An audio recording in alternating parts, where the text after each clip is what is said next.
What if I was to tell you that life is literally a dream? Would you believe me? Well, I want to explain to you one of the most important stories in all of Hinduism to illustrate this dream in which we live. Now, what is this dream and story? This is known as Vishnu's dream. Now, this is one of the most ancient theories about the nature of reality. In the modern day, we hear a lot about simulation theory, quantum physics, have an interpretation of the universe and so forth and so on. And there are obviously other creation stories from other religions.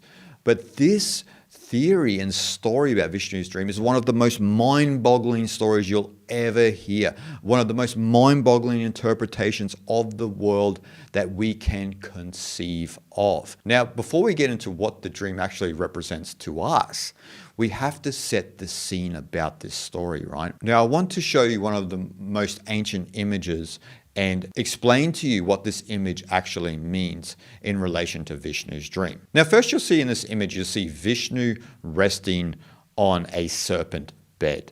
Now, the serpent bed is known as Ananta, or it can be known as Shesha, or more correctly, we should call it Ananta Shesha. Now, Ananta literally means without end. Now, what does this serpent represent? This serpent represents the eternal nature of time. Now, as you'll see in the image, the serpent, Ananta Shesha, is floating on the cosmic ocean or the cosmic waters, or in other descriptions, there'll be an ocean of milk, right? So it's either an ocean of water or an ocean of milk, whichever way you want to go. But this cosmic ocean is known as Kshira Sagara, which is actually not a physical ocean, obviously, but a representation of the cosmos itself. And so we don't want to think just in the terms of a sort of a literal cosmos, but rather it's a symbolic space where the universe exists in a potential unmanifest form before being brought into being. So it's where all of the potentiality of the universe comes from, this symbolic space, this ocean of Kshira Sagara. And so the manifest world, or whatever we want to call this, if you want to call it an illusion or whatever we are experiencing here, is thought to be made of this ocean of potential. And so in Hinduism, when people see this ocean in this image, it is considered the waters of creation, right? So this is where all of the energy of the world comes into being, and we are the waters of creation, so to speak. And you hear in other religions and mythologies the idea of the infinite waters. And a lot of them come from actually this ancient image of Vishnu dreaming. And so next in this image, we see Brahma is born of a lotus out of Vishnu's navel, right? And so Brahma, the creative principle of the universe, not Brahman, the ultimate reality, but Brahma is the creative principle of the universe. Now, Vishnu here is a representation of Brahman, the ultimate reality. Remember, this image comes from the Vaishnava tradition of Hinduism, not the Shaiva tradition, but the Vaishnava, where Vishnu is the ultimate representation of Brahman. And, in Shaivism, Shiva is the ultimate representation of Brahman. But here, Vishnu, as Brahman, is the ultimate reality, and Brahma, the creative principle of the universe, is born of a lotus out of Vishnu's navel. And you'll see also in this image, Vishnu's consort, Lakshmi, is massaging Vishnu's feet and legs, right? And so you have the feminine principle there as well in this divine realm. And to get back to Brahma, Brahma comes out of the navel and uses all of the energy and substance of that primordial realm to bring creation into being, right? So we talked about the cosmic ocean, the Ananta Shesha, the serpent bed, and Vishnu himself, right? And so what happens here is, as Vishnu is sleeping and as he dreams, Brahma is born out of the navel, as I said, comes into being, this creative principle, and opens his eyes and brings all of this manifest world into creation, based on the unmanifest nature of Vishnu, right, as a representation of Brahman. Remember, in this sense, Vishnu is a representation of Nirguna Brahman.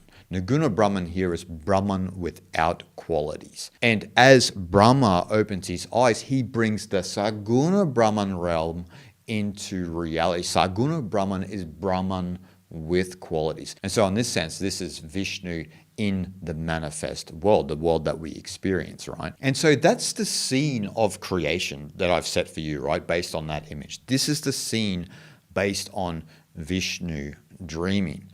Now, what does that mean? Vishnu is dreaming the world into existence. Now, it's not as simple as that, and I'll explain why it's not that simple, right?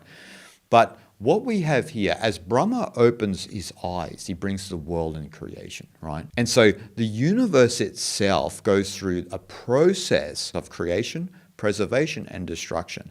Now, this is the heart of the trimurti of gods in Hinduism, right? Brahma, the creative principle, Vishnu, the sustainer or the preserver of the universe, and Shiva as the destroyer. Now, so we go through this passage of time where at the moment we are in the age of Vishnu, so to speak, where the world is in a stage of preservation, right? But it will eventually go into a stage of destruction. Now, this is mapped through the world age doctrine of the yugas. Now, the yugas are based on two kalpas, right? Now, two kalpas are basically a day and night of Brahma, right? The creative principle. Remember, Brahma opens his eyes, right? And so one day of Brahma is 4.32 billion years. Now, a whole day and night of Brahma is 8.64 billion years, which is mind-boggling to think about, right? That sort of length of time. You know, we only get, if we're lucky, 100 years in this world. And now we're talking about a day of Brahma being 8.64 billion years, which is a long, long time. And so we look where we are in correspondence to that yuga system of the two kalpas. We are still spiraling up in this process of the yugas, right? And so our existence is spiraling out. And so we're moving out. And this is, you know, in relation to this, they often call it the breath of Brahma too, right? So Brahma breathes out and breathes the universe back in. So there's this expansion and then the contraction of the universe, right? And so that's why when we look at time, our life appears to be sort of in this linear fashion. We're moving out, we're getting older, and then we die, and then we'll be reborn again into another life, and the universe seems to be going in this direction. Now, one of the mind-boggling aspects of this theory of time, according to this story, is that when it begins to contract, when we go into a night of Brahma, that life begins to go backwards or in reverse, which is kind of hard for us to understand in a sense, because we are of the opinion that we are born and then we go to death, right? So this is a real interesting way of looking at it when we look at it from this, because we become almost like Benjamin Button, if you know the movie, where Benjamin Button's life is in reverse. He starts at old age and then he goes back into birth. Now, from this understanding, when the life begins to contract, we'll begin to live our lives that we have, in reverse. But it will appear to be completely normal, which is kind of an insane way of thinking, right? So death will be birth and birth will be death, so to speak. And so, which, if we look at it from sort of a metaphorical perspective, we're going back into the womb of existence, right? And so that's what a lot of people postulate will happen when we step into a night of Brahma. Now, that may not happen. It's just a theory, but it's related to this story of Vishnu's dream. But that's not the higher perspective that I even want to talk about, even though that reversal of time is very interesting to think about and may also relate to that this life is a dream, right? But when we look at it from a grand perspective, we are living in Vishnu's dreamscape, right? If we take this story as real, Vishnu has dreamed this into being. And so Brahma comes out of Vishnu's navel, opens his eyes, brings the world into existence, breathes the world into existence, and then it begins to retract, and then Vishnu wakes up, only to go back to sleep, and another universe is born again. We go through the process of the yugas, and then there'll be a different universe that comes into existence. Now, what does it mean to us personally? Well, what it means is that we are Vishnu dreaming itself. Think about that, right? Think about your own life and a lot of miraculous things that happen in your life, right? And it's hard to quantify why those things happen. Sometimes a lot of miracles in people's lives, sometimes the suffering that we experience leads to some sort of greater growth, and so to speak, right? And there's all of these different aspects of our lives that have a real divine quality to them, which is very similar to what happens to us in our own personal dreams, right? And so this understanding of the world through Vishnu's dream is that we are Vishnu dreaming itself. And what does that mean for us on a spiritual level? Well, that means that we need to realize that we are Vishnu dreaming itself and wake up. This is the deeper aspect of this story. That's what it means to literally wake up, right? To become awake. You need to wake up that you are Brahman itself. Remember, Vishnu is a representation of the ultimate reality of Brahman. And that is why we have the Atman within all of us. The Atman is the undifferentiated consciousness, which is identical with Brahman. And why is that? Because we are Vishnu dreaming itself. And then we believe we are this part of the dream, this localization of the dream, but we forget we are Vishnu itself, right? And so this is the deeper understanding and why it's one of the most mind-boggling interpretations of the universe and our own self, right? And so we are Vishnu dreaming itself, and we need to wake up to that fact. And when we begin to wake up to that fact, that's when we make our own personal journey towards Vishnu. We make the first step towards the ultimate reality. We metaphorically go through our own contraction of the universe, but within our own hearts.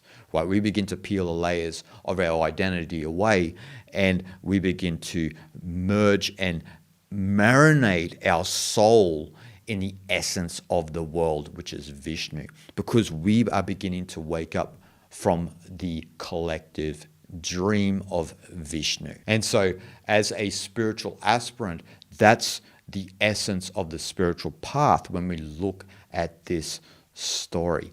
Now, I believe that this story of Vishnu's dream is one of the inspirations behind a lot of simulation theory, quantum physics, and so forth and so on. Because when you look at quantum physics, right, quantum physics say there's not really physical matter per se, right? And so when we look at it from Vishnu's dream, obviously reality is not real in a sense because it is Vishnu's dream. The reason why magical things happen in our lives is because it's actually a dream. It's not real per se. And so I believe like scientific disciplines like quantum physics and even people who postulate simulation theory comes from this interpretation of the universe, because when you look at it in the sense of a dream and a dreamscape, it's like a collective lucid dream where when we begin to wake up, we gain a certain control over this dream and begin to make our path back to Vishnu, back to the ultimate reality of Brahman. But we need to wake up that it's sort of a collective lucid dream, and we can begin to wake up and wake others up. And the more we continue to wake people up from this collective dream, the more we'll bring harmony and peace into the world, because we will be going through our own personal retraction, our own personal inhalation of Brahma instead of exhalation, our own personal inhalation. We'll begin to close our eyes and go through our own personal destruction, our own personal path of Shiva. But here, the path of Shiva is the deconstruction of the identity and the persona system, which allows us to abide as that, as the ultimate reality of Brahman, which is Vishnu. But we have to wake up from Vishnu's dream to realize that we are that. Shanti, Shanti, Shanti.